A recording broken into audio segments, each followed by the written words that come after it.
Alone in the Dark is a survival horror video game based on the 1992 classic title of the same name, and it's already proving to be a really spectacular game of 2024.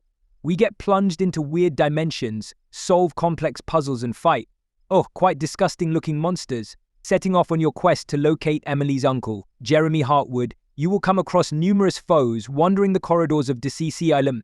To combat these threats, the developers have placed several weapons and defensive items about the place to help you deal with any combat encounters. These monsters can be really tough to handle, and having the right weapon will determine whether you live or die.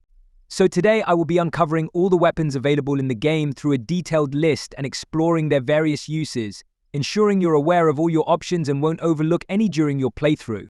The first is melee weapons. Players can find a variety of melee weapons throughout their journey, useful for combating the game's less challenging monsters. While most of these weapons have limited durability and may break easily during combat, they can still prove effective at taking down weaker enemies, especially when ammunition is scarce. These melee weapons typically only withstand the defeat of one monster before breaking. Despite encountering a number of different melee weapons, we've noticed minimal differences in their uses. You can even stun enemies using bricks or throw Molotov cocktails with fire damage for the best results. Here's the full list of melee weapons in the game: sledgehammer, hatchet, shovel, oar, adze, and ice pick. These all have standard attacks and you can use them to defeat one enemy before breaking. Then comes what I call the dynamic duo, which is the bricks and Molotov cocktails. These two usually help to stun your enemies. The second is guns.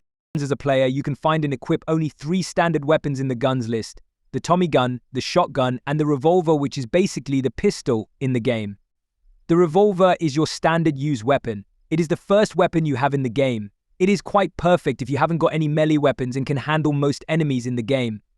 The clip size is 7. The second is the shotgun, which is much more powerful than the revolver.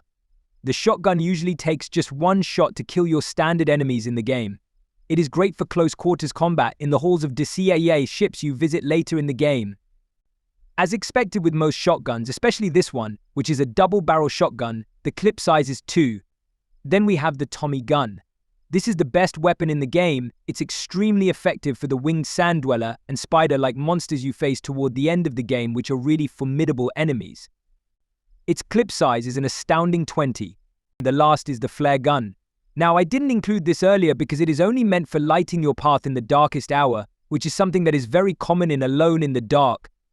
The limited array of standard weapons in Alone in the Dark aligns with the original 1992 release.